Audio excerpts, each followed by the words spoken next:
Welcome, everybody, and happy Pride. It is wonderful to be with you tonight. And yes, it is a challenging time to be a teen. It is a challenging time to be a Jewish teen, and it is a challenging time to be a queer Jewish teen. And we at Moving Traditions want to do our best to rise to all of those challenges. And it's wonderful to have so many people with us tonight. You're going to get to meet an incredible teenager who is a part of our Kol Koleinu program. You're going to get to meet somebody who was part of our jGirls program, who is now a college student and doing amazing things. We are going to be speaking with Rabbi Sharon Kleinbaum in just a moment, which is always exciting and wonderful to hear from someone who has spent really an entire career thinking about Jewish folks and queer Jewish folks and beyond, I have to say, beyond. Thinking about how we as humans treat one another and how we can make this a better place has really been her work in her life. So it's wonderful to have Rabbi Kleinbaum with us. And we have a special surprise that we have the CEO of Keshet, Jaimie Krass, with us as well. So we're going to hear from her about her work and their Keshet's wonderful work. And all of this is because we as an organization want to support teens and their thriving. We focus on three Jewish values that matter to us. A shlemut, a sense of wholeness that one can feel. Chesed, a sense of loving kindness to others. And tzedek, a sense of justice that is beyond the self, beyond the community, and really expands to be a vision of feminist justice for the entire planet. So that's who we are. And I want to now just welcome both Rabbi Kleinbaum and Molly. And before we get into Rabbi Kleinbaum's history and sharing, I wanted to start just with some positivity. Part of the subtext of this webinar is talking about the difficult stuff, talking a little bit about the backlash. But I want to start with the positivity. And when I first talked with Molly and heard a little bit about Molly's experience as a queer Jewish teen, I was like, wow, there is so much positive in this experience. So, Molly, can you say a little bit about what has made for the support that you have felt? Like, tell us a little bit about what it's been like for you growing up in California, where you grow up, to grow up and come out and be your full self as a queer Jewish teen. Well, I think I've been very privileged and fortunate to grow up in the Bay Area in California in such an accepting environment. And so that has definitely been really amazing. But adding on top of that, I think that I've done a good job over the years of figuring out which Jewish environments are, the ones that I really feel like I can be my true self in and which ones I Mm. maybe don't need to stay in. And so I'm really lucky that I have an excellent Reform Jewish synagogue that is very accepting. Actually, like last week, my rabbi texted me about our booth at our local Pride Parade, and that just made Oh, me that's feel so so wonderful. amazing. And I'm really thankful that my family has been supportive throughout everything. And then obviously Kol Koleinu, which is kind of the way I got in contact with Moving Traditions, has been such an incredible experience because I think it was one of the first youth Jewish spaces where I felt like I could be, queer and Jewish at the same time, and I could show all parts of me really authentically and fully. And I think it was also the first time I found true queer Jewish community. So that was pretty amazing. That's amazing. Well, credit to Paige and the whole team of Kol Koleinu, but that is so wonderful to hear that. And Molly, we'll come back to you because I want to hear a little bit more in our conversation. We also talked a little bit about the subtle ways that homophobia and transphobia still exist, even in a very supportive environment. So, Sharon, I want to turn to you for a moment and do something that is very moving traditions. We're a teen-focused organization, and whenever we talk with rabbis and educators, we say, all right, we got to reconnect to our teen selves. So I wanted to start by asking you, and I know maybe may be hard, but like when you think back to your teen self, um, what were you, what were your challenges? What were you facing? What was it like to be Hmm. you a few years ago? A few years ago. So, well, thank you, and I'm just so honored to be here with all of you, and it's really thrilling, and I'm looking forward to hearing more from the teens. And Molly, thanks so much for sharing what you did. So, I have many questions for you, but we'll wait until the conversation happens later.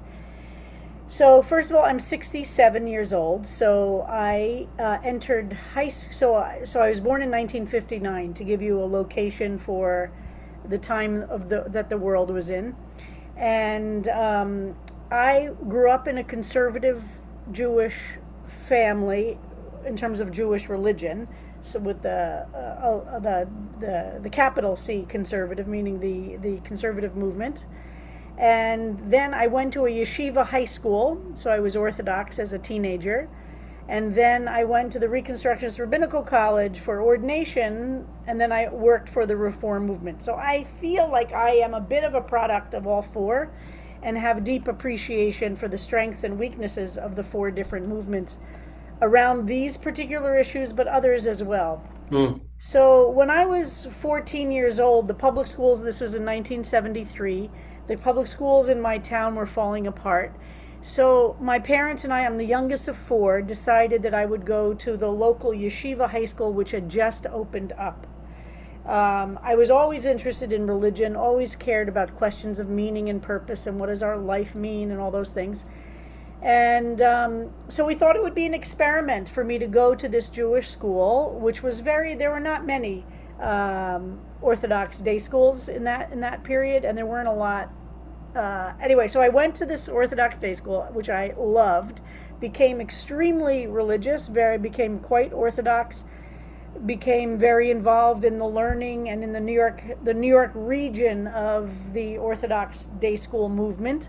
I actually became, this is not on my resume, so this is a secret, the first female president of the New York, the tri-state area Inter Yeshiva League. There you go. wow. It's really, Did yeah, it not was, know there you that. go. So that's a little bragging from my Orthodox days. But while I was Orthodox, I really began to appreciate and love learning Jewish practice in a way that honestly, kind of my conservative movement upbringing was pretty vapid, to be honest. Hebrew Mm, school was 3 times a week, and we learned nothing. And there was no really deep sense that Judaism had things to say about the way we order our lives, the way we bring meaning into our life, the way we deal with pain and loss and sadness and despair, the way we deal with joy and love and exaltation. None of that I got as a kid, but I got it as a teenager. I got a deep Jewish education as a teenager, which happened to be, of course, around the time that I started worrying about myself being a lesbian. mm. So it was an interesting parallel revelation, I could even say. You know, revelation, the Jewish stuff was so deep. And of course, in 1973, 1974, 1975, 6, etc., while I was in high school, there were no TV shows that had a gay person.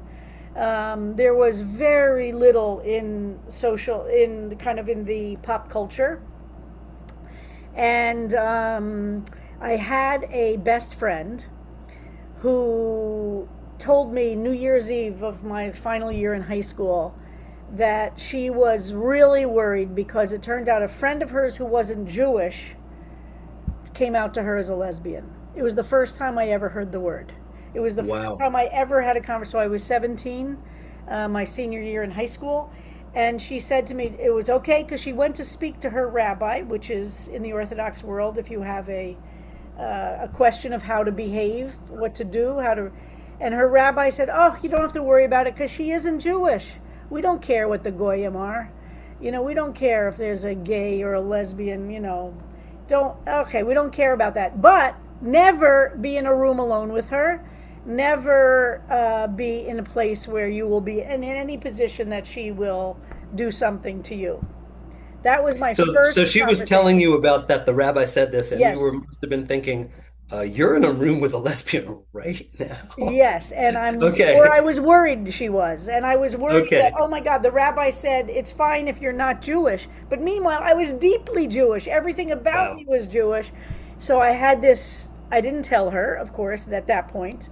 There's a good follow up to her, but I'm not going to go into that for that. So as a teenager, I had a lot of anxiety as a high school kid. And then my parents sent me to the JTS, the Jewish Theological Seminary's pastoral counseling department, because they thought I was gay. And they wanted me to see a psychiatrist who was religious so that they could understand my commitments to Jewish life, but they could make me straight.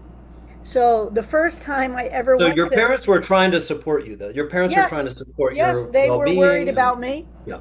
We had never talked about it, by the way. We didn't talk about it till I was in my 20s.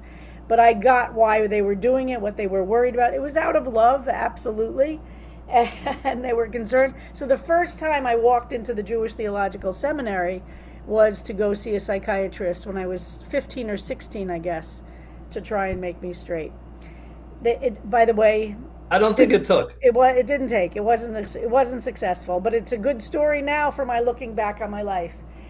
And one of the things that I've emerged with looking back on my life as a teenager to where I am now, these many, many years later, is that we ultimately have to have, and this is so deeply Jewish, the internal resilience and strength to deal with the cruelty of the world in which we live.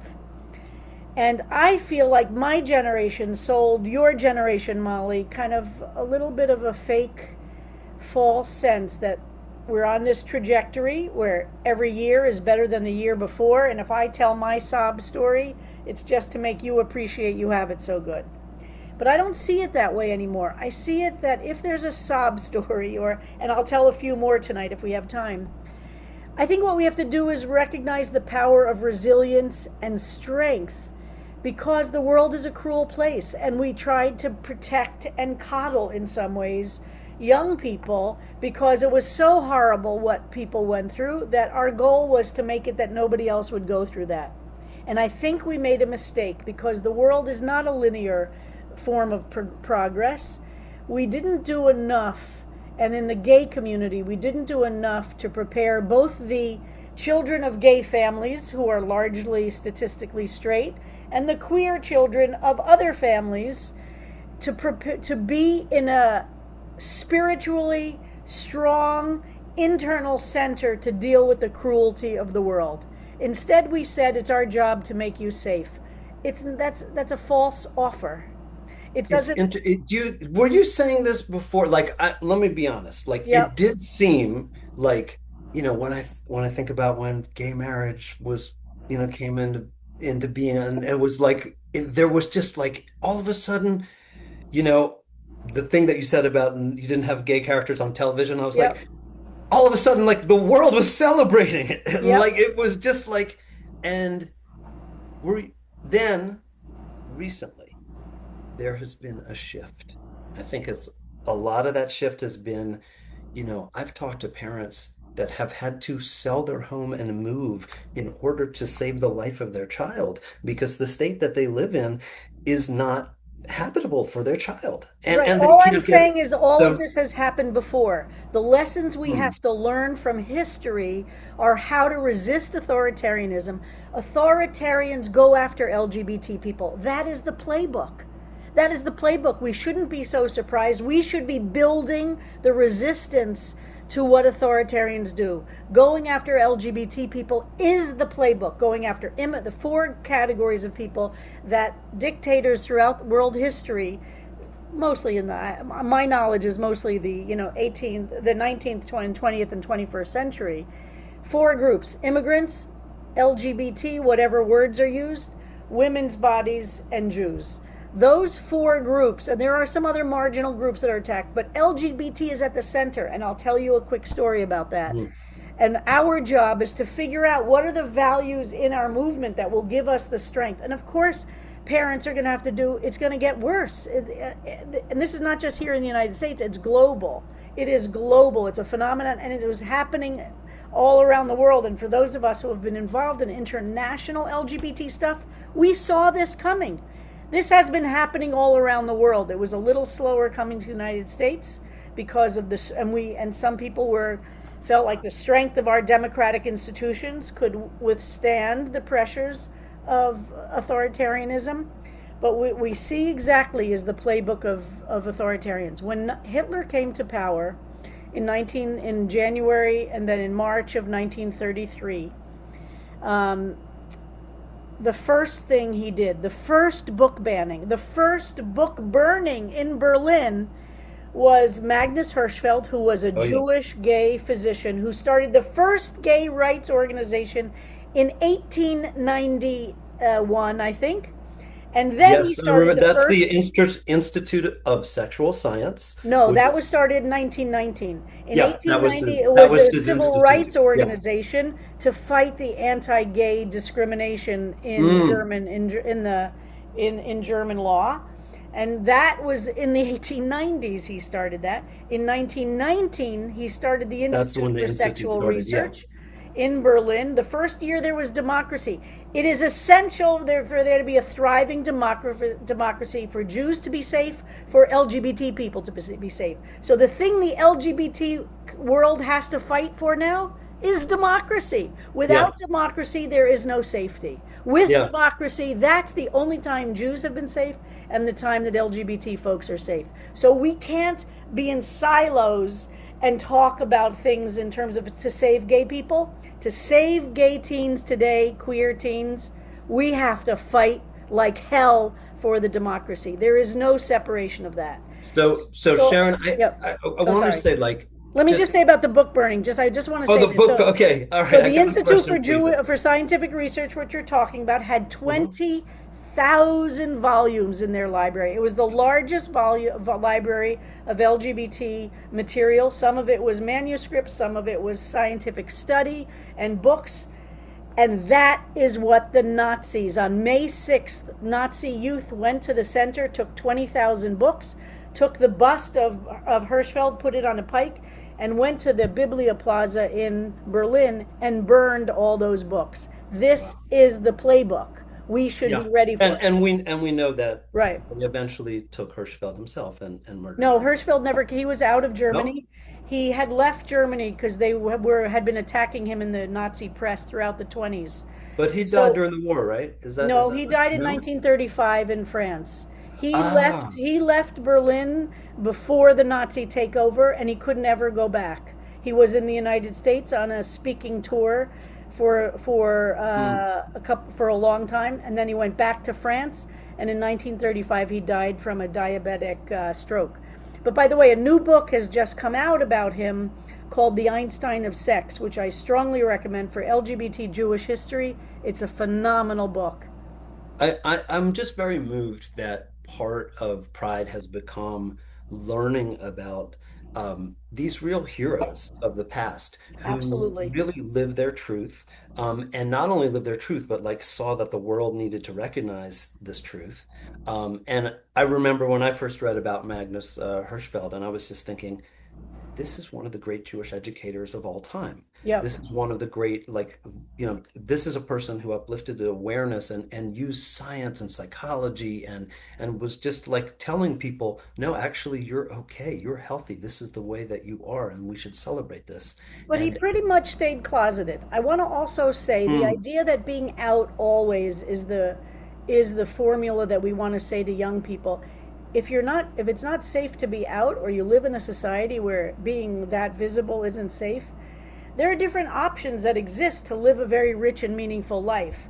And I think there's a little bit too much pressure that you have to be out.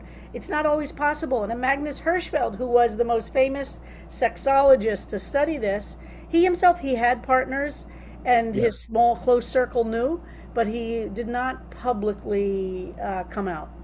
Mm.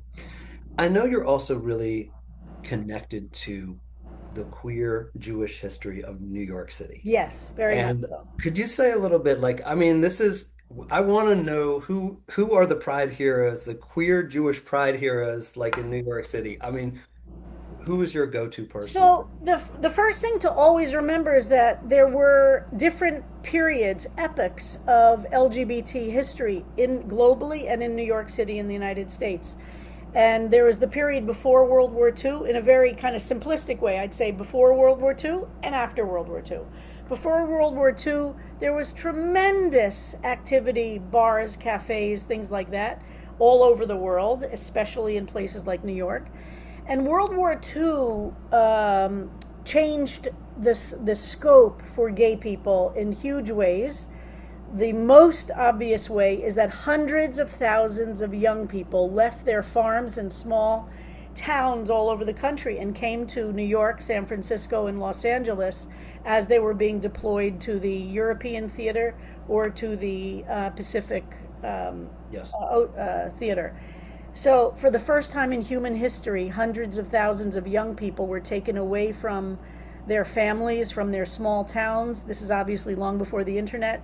And guess what? Gay people could meet each other. There was a critical mass, numbers of people who were here, that a gay boy who was from a farm in Dayton, Ohio, all of a sudden he never knew there was anybody else like him. He could find huge numbers of gay men. The Bronx is up, the batteries Yep, down. exactly. Okay, yeah, I love it. So after World War II, many of those people did not go back to their farms in Ohio and Iowa, and they stayed in San Francisco, Los Angeles, and New York, creating the foundation of the post-World War II LGBT movement. And it wasn't, again, strictly steps always up. The Lavender Menace of the 1950s. I don't know if folks have seen the TV show Fellow Travelers. Anybody who worked for the federal government was getting fired for being gay. So that was called the Lavender, that wiped out all the gay people working for the federal government.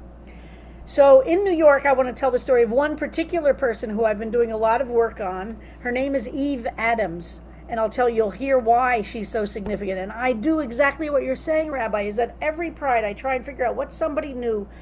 And I think the lessons to learn are not just how they opened up and lived a public life, but how did they deal with the difficulty? How did they have resilience? How did they figure out this miracle of knowing who they were and being willing to live aligned with it somehow and resist it? So Eve Adams came to the United States as an immigrant in 1912.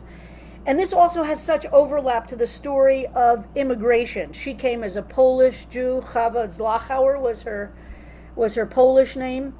And in 1912, there were zero immigration laws preventing people from coming into the United States. There was the Chinese Exclusion Act in the 1800s. But other than that, if you could pass a medical test and a criminal background, which was very easy because there was no internet, so it was very hard to know anybody's record, you could stay in this country. It wasn't until 1924 when the Congress was afraid of the politics being brought in by Jews and Italians especially, that they passed the first quota law for the immigration process, which limited immigrants from Eastern Europe and Southern Europe to prevent more Jews and Italians to come in. That law wasn't changed till the 1950s, by the way. What happened between 1924 and the 1950s was the Holocaust. And because of that law, millions of Jews who otherwise could have gotten out of Europe, the gates to the United States were closed and they were massacred. Yes. And that blood is on the hands of the United States as well. So it's another story about how important immigration is. So Eve came in 1912. She became very active with Emma Goldman and the anarchists of the Lower East Side in New York City. And in 1925, she opened the first lesbian cafe in the United States that we know of. That it was for lesbians, and it was on McDougal Street in Manhattan, south of Washington Square Park, which was the center of Bohemian. Which is like the perfect neighborhood. It was the center of the Bohemian arts and gay crowd. Next door to it was a very famous club called Heterodoxy, which was a feminist club where women gathered, and some men, if they could get in, they were lucky, to have intellectual talks about birth control, socialism, anarchism. Emma Goldman spoke there, all of the famous intellectuals of the time. And that was on McDougal Street also. But Eve, first of all, her name was Chava Zlachauer. She changed her name to Eve, the English form of Chava, and then she changed her last name to Adams, like Adam and Eve, like this androgynous combination. So on June 17th, 1926, which means 100 years tomorrow, Margaret Leonard, who was a new cop on the New York City Police Department, came into the cafe and pretended she was interested in Eve romantically. Tried to kiss her. Eve kissed her back. There's a lot of different versions of the story. We don't know a lot. But she was arrested for indecency, for kissing this undercover cop. We think, as the story goes, we know who the cop was. Her name was Margaret Leonard. And she was arrested on June 17th, 1926.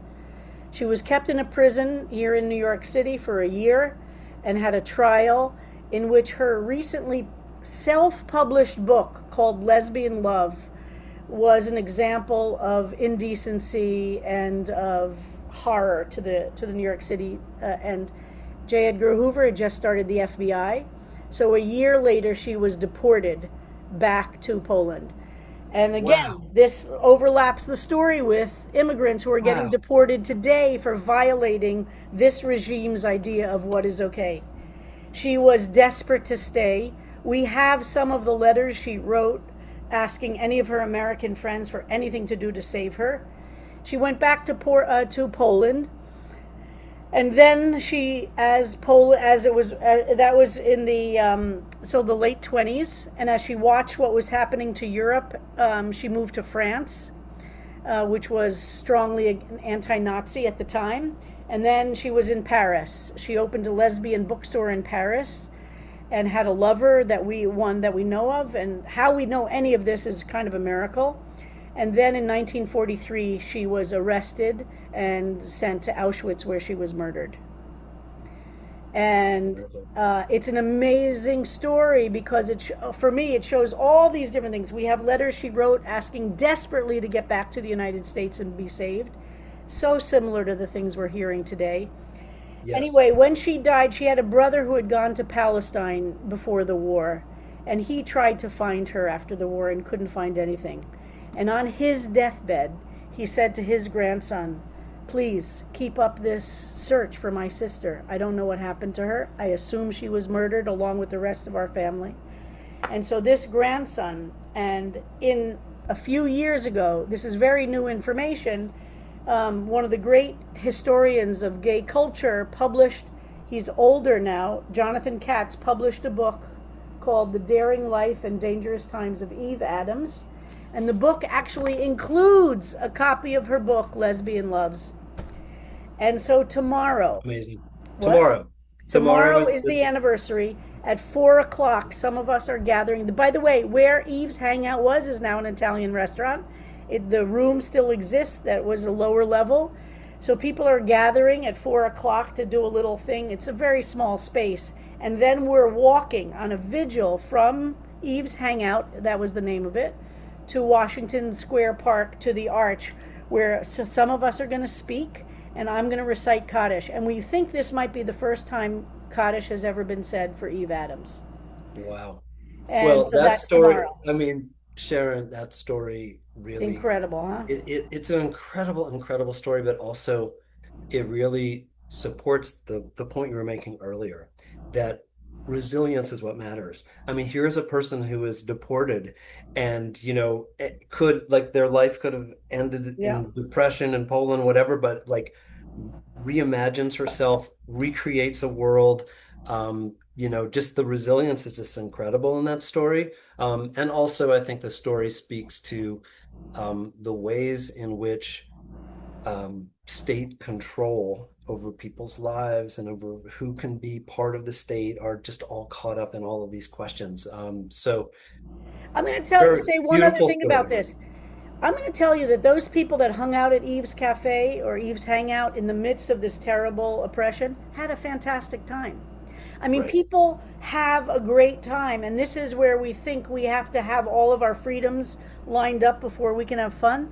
That is really not true. The Jewish world from Eastern Europe knew it. All you have to do is read Yiddish literature to see the sense of humor and community that gets created. And it's really true in the gay community. During AIDS at CBST, 40% of our synagogue died from AIDS. I was on the first Reform Movement's AIDS task force. 40% of the synagogue died. We had a government which completely neglected the gay community and the disease.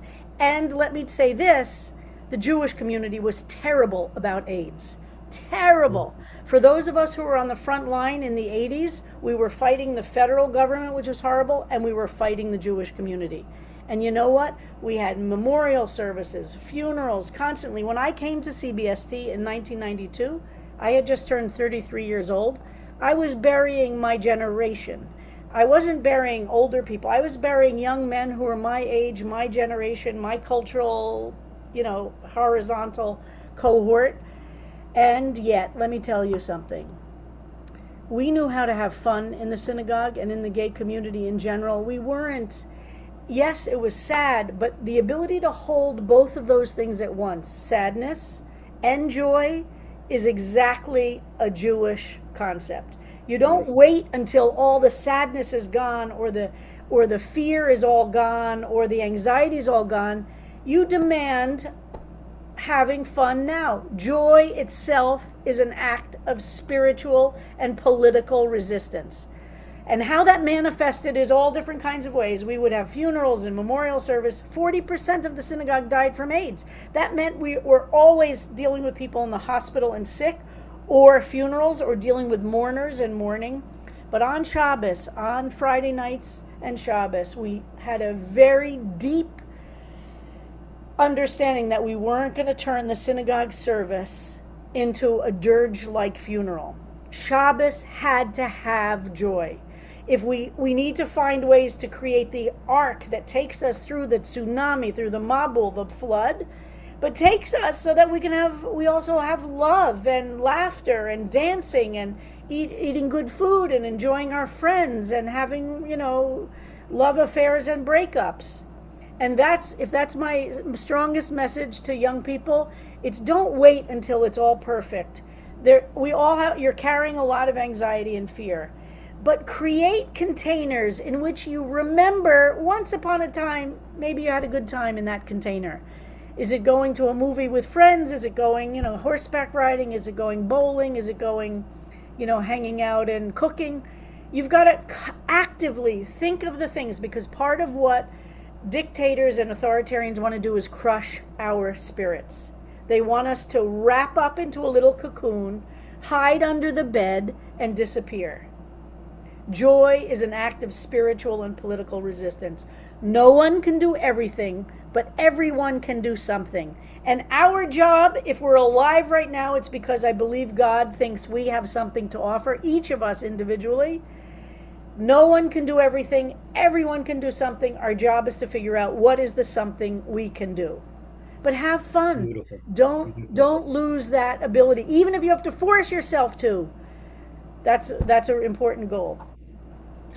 Rabbi, amen, amen, amen. I really, really, truly, deeply love your Torah, and you inspire me. And I hope that the folks who are listening, and many parents and educators, that they're also inspired by these words. We're going to turn now to hear from folks who really represent a different generation. We're joined here with Ollie Small, and Ollie is a college student at Brandeis. Ollie is just so nice to be in this conversation with you. And we also have welcoming Molly back. And the other person we're going to feature for this part of the webinar is Jaimie Krass from Keshet. And Jaimie, we'll get to you in a minute, but first I want to start with Ollie.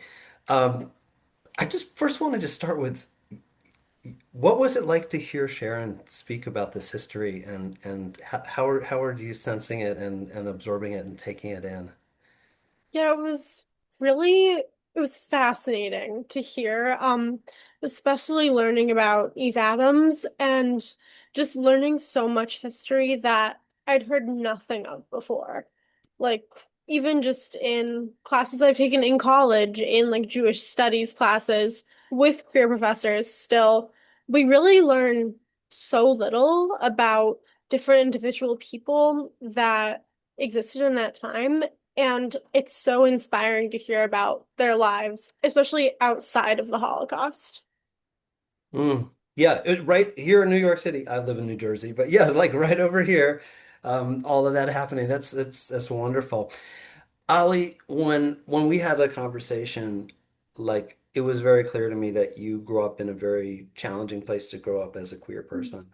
And you've not only found a place where you like can be yourself, but you also are leading. Like you are now like a leader in so many ways. Can you say a little bit about your journey and how what you've learned along the way? Yeah. So I grew up in a completely secular household. I was raised in Texas and then Florida. Um, Never really was that accepted in general, being from very conservative states, having very closed off communities to both like the queer world and the Jewish world. And then in my junior year of high school, I was so fortunate to find jGirls Plus magazine, where I served for 2 years on the editorial board, which was really my first introduction to Jewish life. And even just like having Jewish friends on a daily basis, because other than that, I didn't really have many Jews I could talk to. I realized that I was queer when I was about 12. So I had a lot more experience with that as a part of my personal identity than I did with having my religious identity. So even in like Jewish spaces in my school, like the Jewish Student Union, I wasn't really accepted because that was very a like straight white male space. And like then they didn't talk about Judaism. It was like go there, get free pizza, and like come be a bro. But at jGirls Plus, I really like got to just experienced such like deep, interesting conversations. We had different workshops with different community leaders, got to read pieces from Jewish teens all across the country, which was incredible.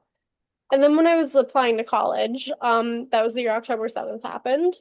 Mm, And I realized it was incredibly important to me to have a Jewish community wherever I went to college. So I ended up applying to Brandeis. I didn't think I was going to go. But then when I got accepted, I actually started to look into it, and they're very big on social justice, which I'm also like feel very, very strongly about. So I ended up going there. Um, and like being a secular Jew, I still like obviously had no idea what I was getting into when I joined Hillel. I did our like pre-orientation, started going to services, started going to reform services, then conservative services, and now I go to like partnership and Orthodox services these days. I've become the president of our Hillel, and I really spend all of my time in the Jewish community at Brandeis, which is really such all of your time? like most of You my time, should you most of should my meet time. other people. I know I meet other people. I meet other people. But like a lot of my extracurricular time in school I spend at Hillel. Especially since like being the president of it, a lot of work. And it's really such a lovely community. It's just amazing. So one thing I want to ask Ollie is like I know Brandeis pretty well, and I know it's also a very political campus. What has it been like to be a queer person who is leading a Jewish organization on a campus where there are other queer folks who maybe don't have such a good feeling about that Jewish organization? What has that been like for you? Yeah. It's you definitely end up seeing like which communities kind of exist and like, okay, here's this one community and this community and this community. The good thing is that there is a queer Jewish community within Hillel. And there's also many queer Jews on campus that are very against Hillel. Um, the good thing about Brandeis is that since there are so many people, you don't necessarily like in those communities, you don't necessarily like feel like pressured or like, oh, I'm so on the outside of these things. But you definitely have the like pushback from different people in the community, people that you meet every day, because it ends up seeming like some opinions that maybe like an international organization's opinions are your own. Right. Or like even just someone random in the organization says this thing, and then you're kind of very much connected to that opinion. So it very much has become a thing for me of like figuring out how to separate the personal from the like professional side of what I do. And getting involved in things outside of Hillel, which I do, has really like helped with that.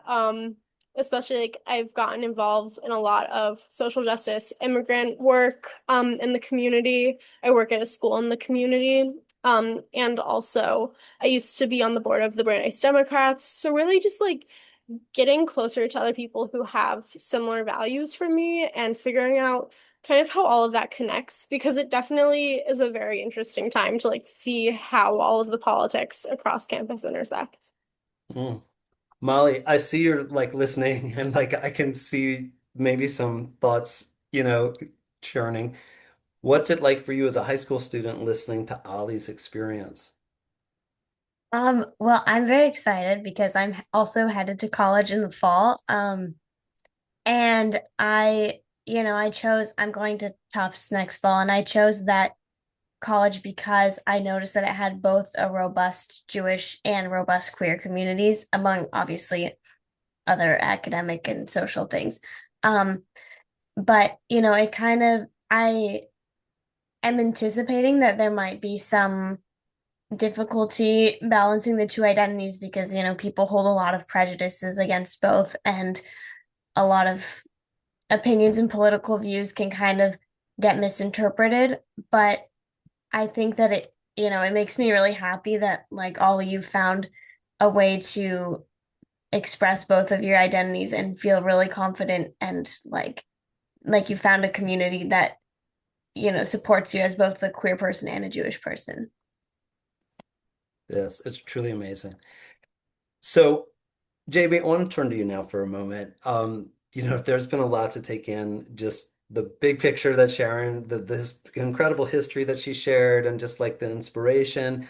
Um, Also, just like listening to Ollie and Molly like speak about their experience and just finding their path, and just it's wonderful and it's positive. I want to celebrate that. Um, and I also want to say this is a moment where I'd love to hear about your work at Keshet and how you have adapted to support teenagers during this time. So whatever you'd like to say, like about your work and how what you've seen with working with queer teens in the Jewish community. Sure. Oh, I'm so sorry that this just happened. The doorbell just rang and my dog is barking. I am so sorry this Oh, is your going dog. on. I will be Okay. right back. There's So something sorry. happening. No problem. We'll get back to you in 1 second. All right. So Sharon, I think I want to ask you to come back into the conversation. Then we're gonna spotlight Sharon. Sharon, you heard a little bit about Ollie and Molly's journey. I'd love just to hear just your reflecting on like what does it feel like when you see a younger generation like having this like experience and like I mean, Yeah, I was thinking I'm about your thrilled. Yeah. how torn you were as a 17-year-old, and here's like here's something that just is to me is just truly wonderful. Look, So, Jamie's back. Do you want to okay, do you want to just make sure? reflect on like what it's Well, the short answer is I'm thrilled, and the two of you are so thoughtful, and it's so moving to me. And life is hard. It is hard, and I am just moved deeply by watching and listening to a little bit of your journey. And just remember, it is a journey. You're going to go on a lot of different roller coasters in your lifetime. And it's fantastic you have this experience, and your this period of your life has given you a lot, and I'd love to hear more actually. great. Jaimie, I hope that whatever the dog was barking at was not such a threat.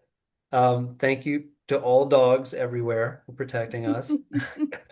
She's just Back to doing her the job. Someone rang the yes. doorbell and she's making sure they know there's a ferocious 12-pound little rescue who's ready to defend her territory. But anyway, first of all, I wanted to thank Molly and Ollie and Rabbi Kleinbaum for your incredible, incredible words. Sorry that as you can hear, my dog is barking again. Please hold. All right. Um, Maybe there's a doggy treat that will be earned from this moment. We'll see. I wanted Um, to say the thing that you said about history. It really is true. We are not given the history, and really deep history has so much to offer us. And to think that there was this young woman who was, and there are some great photographs, by the way, that we have of her. Um, I want to say one other thing about the historian Jonathan Ned Katz, who's written a lot of important gay history. He's older, and he recognized that this is probably his last project. And what he did, which I find so moving, is that he wrote a memo basically to young historians. And maybe mm, Molly or Ollie, it'll be one of the two of you. Kind of what are the questions he, as a historian, he didn't have the time or the energy to really take on a lot of questions that remain about her life. There's been very little research. So what he did is he's created a memo of to the next generation of historians saying there's a lot of work to be done, and it's very painstaking because it's not, things don't just appear. And so he lists all the different archives that he's hoping younger people who have that energy and they're going for a PhD maybe, or they're doing a paper in undergraduate, they'll take it to the next step, which I find that part of it so moving, right? mm, Just, absolutely. Absolutely. Okay. The dog seems really calm now. We'll How about see. you, Jaimie? Are you okay? Sorry about that. We're good. We're good. Awesome. There's new neighbors moving in, which is exciting. But anyway, hi, I'm Jaimie. I use she, her pronouns. Really grateful to be here and so grateful to learn from just all of the incredible people who've spoken so far. So thank you for all you've shared. So quick little snapshot of Keshet's work as it pertains to the work we do with LGBTQ Jewish youth, ages 11 to 24. So this work started in 2012 with our first ever Shabbaton weekend retreat. 10 teens attended. And when we originally launched that program, the initial reaction was kind of it was mixed. Some people were like, "Oh, this is amazing. This has never existed before." And others asked some of the questions that probably sound a little familiar in today's world. Is this developmentally appropriate? Aren't they so young? Isn't it usually just a phase when you're at this age? There's a lot of that kind of rhetoric that was pretty prevalent during that first experience of the Keshet Shabbaton. We're going to totally fast forward to today. Today, Keshet's youth programs look very different. We work with over 1,500 LGBTQ and ally Jewish youth throughout the year through a variety of online affinity spaces, through in-person programming at our Shabbaton weekend retreats, and through workshops with different schools, with synagogues, or at youth movement conventions and what have you. And the Shabbaton in particular, I'll zoom in on it. So every single weekend retreat is planned by a team of teens themselves who work for about 4 to 6 months creating these weekend retreats, so that they are entirely designed by and for and informed by what feel like the most pressing topics or interests that people are holding right then. And I loved hearing you speak, Ollie and Molly, because I think you're touching upon the really crucial element of the role that youth empowerment plays in just how our entire community is navigating this moment right now. Not just for young folks within our community, but leadership that transcends beyond just working with youth, but is indeed leadership that's held by youth themselves. This feeds into our understandings around how we live in what we might describe as an adultist society, a society that emphasizes the authority and the knowledge of adults and often prioritizes that over the knowledge and experience and leadership of youth. And we see that in some of the ways that our laws are shaped, right? And the different age requirements for different things, and some of the ways that decision making or bodily autonomy feed into that as well, or decisions around what you're studying in school. So many different things that reinforce this notion that youth aren't so empowered to be agents or partners in decisions that are made about your own lives. And so just really, really amazing to hear from you. But that is very much the model that we use in our youth programs. So 85% of all those programs are planned by youth themselves. And I'd love to share, because I fully agree with Moving Traditions approach here so much, and we love working with Moving Traditions as one of our partners. The approach of really centering young voices themselves. I'm here because my amazing colleague, Ami Altsman, who was at that first Shabbaton, was sadly not Yes, here, yes, he not able told me to make it tonight. that was the moment when like he knew that he wanted to like devoted Yeah. his life to the work of Keshet. It's really kind of amazing. Yes. Yeah, it started with the Shabbaton. He became an intern. He then started working for Keshet, and he's been working at Keshet for almost 10 years, which is pretty incredible. But I wanted to share a quote that a young person wrote to us after one of these recent weekend retreats, just to again bring in the voices of the folks who are really responsible for designing, leading, and experiencing these weekend retreats. So a young person, 16 years old, trans, queer teen, wrote to us within 24 hours after one of our Shabbaton weekend retreats this spring. And he wrote, "These Shabbatons and creations of safe, queer, and Jewish spaces are so important now more than ever. In today's world, with so much hate and polarization, it's so important and powerful to know that there are other people out there that are on your side and are there to support you. It's so easy to lose hope and to feel so helpless, but the Shabbaton is an incredible place that makes people feel less alone." And I feel like we could probably replace the word Shabbaton with jGirls Fellowship, with the Kumi Fellowship. Like there are so many of these spaces that are really designed by and for LGBTQ Jewish youth that are filling that incredible, crucial need right now. It's really beautiful. Jaimie, I wonder if you could just reflect for a moment on what Sharon was saying a little bit before about, you know, it's not really safe. Like life is not really safe, and we have to like think about how we develop resilience. What are you seeing with um, the teens that are, being involved in planning the Shabbatons and the teen leaders that you have worked with?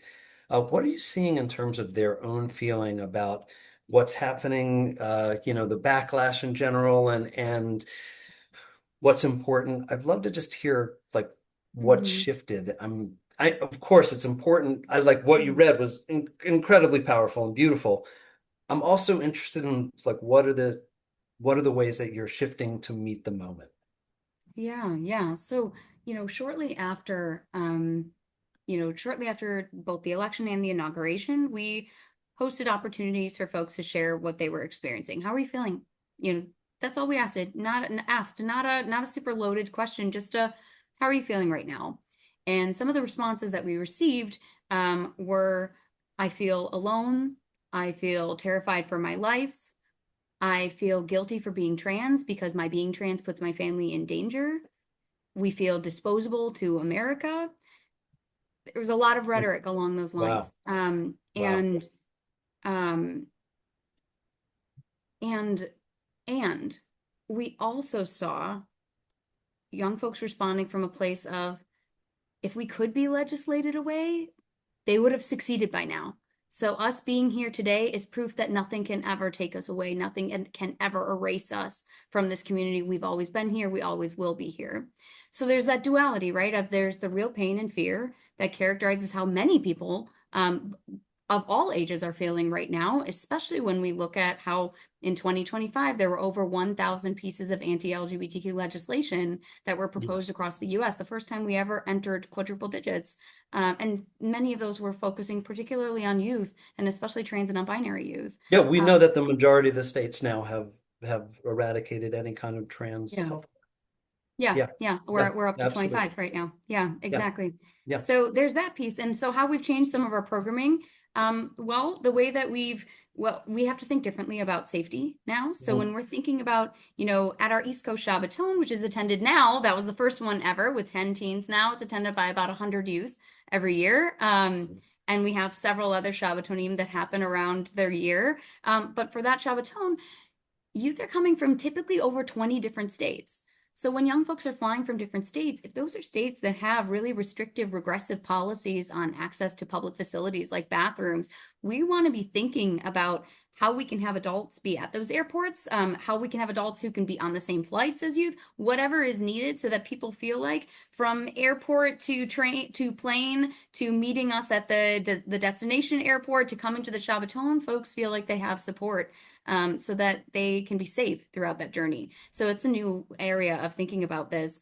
The other piece too is, we used to see prior to really 2022, which was when we first saw that first rash of anti-LGBTQ legislation. There were only 33 bills that year, and then of course that's skyrocketed.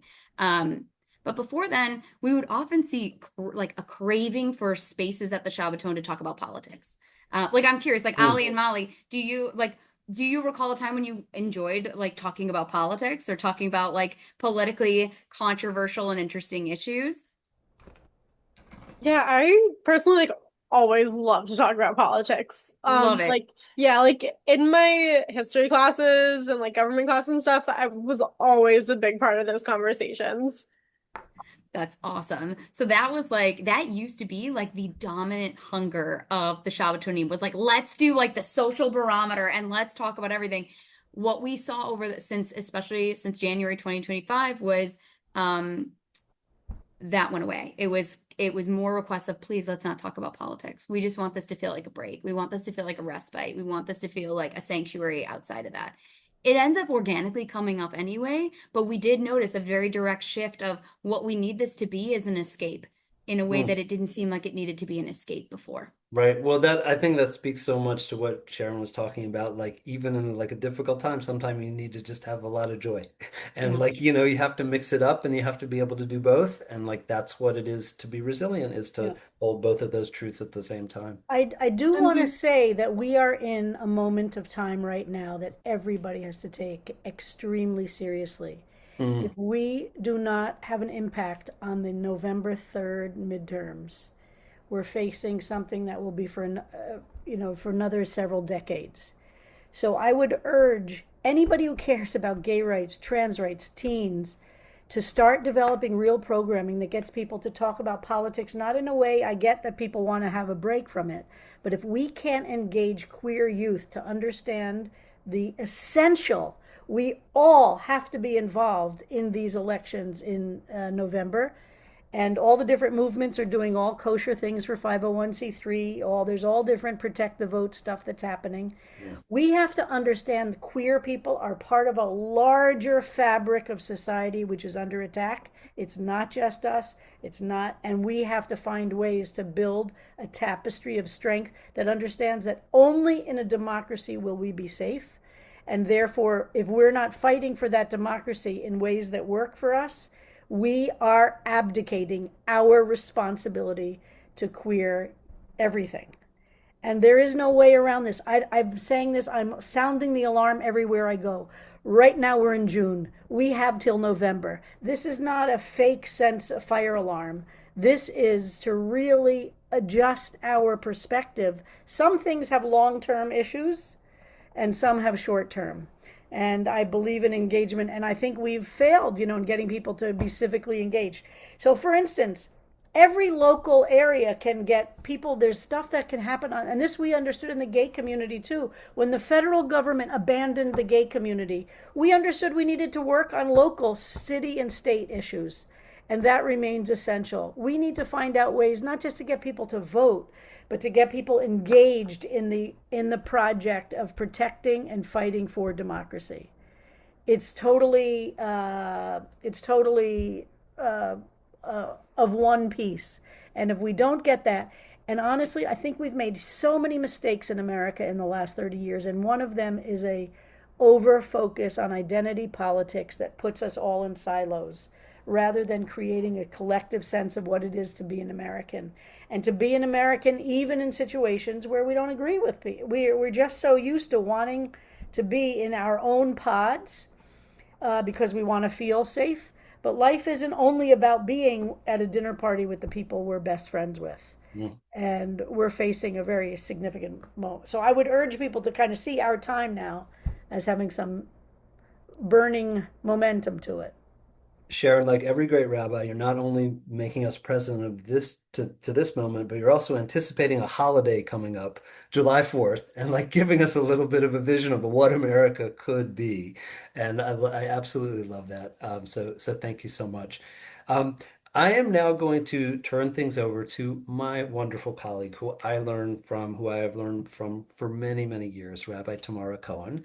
And Rabbi Cohen is going to take us out with some words. And again, I just want to thank Ollie and Molly and Jaimie and Sharon just for such a wonderful conversation. Happy Pride, everybody. Um, wow. Uh, Every time I hear Sharon Kleinbaum speak, I learn something new. And I think I'm challenged to think differently, and this is no exception. That started for me for the first time when the first time I ever took the subway on Shabbat when I went to CBST for the first time. And I really want to thank you for doing this tonight. And also Ollie and Molly and Jaimie, Jaimie for the years of thought partnership and activist partnership between Keshet and Moving Traditions. So I just want to invite us all to take a moment. First of all, one of the many things that I'm leaving with is this charge that if we are here, we are still here for a reason. And so I want to invite you as we move to this blessing to just take a moment. You might want to write it down on a piece of paper by you. Might want to close your eyes for a moment and just ask yourself, what has been the reason? What might be the reason in the coming months? Might be the thing that you can do.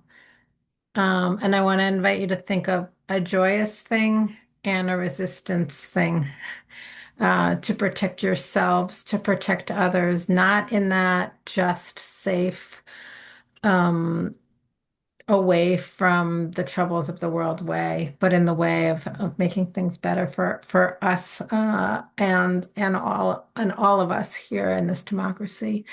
And so we're going to close with this blessing, which we use in our Bar Mitzvah work, asking parents to, even if they use the traditional blessing, the priestly blessing, to bless their kids. I also love this blessing from Marcia Falk, the feminist liturgist,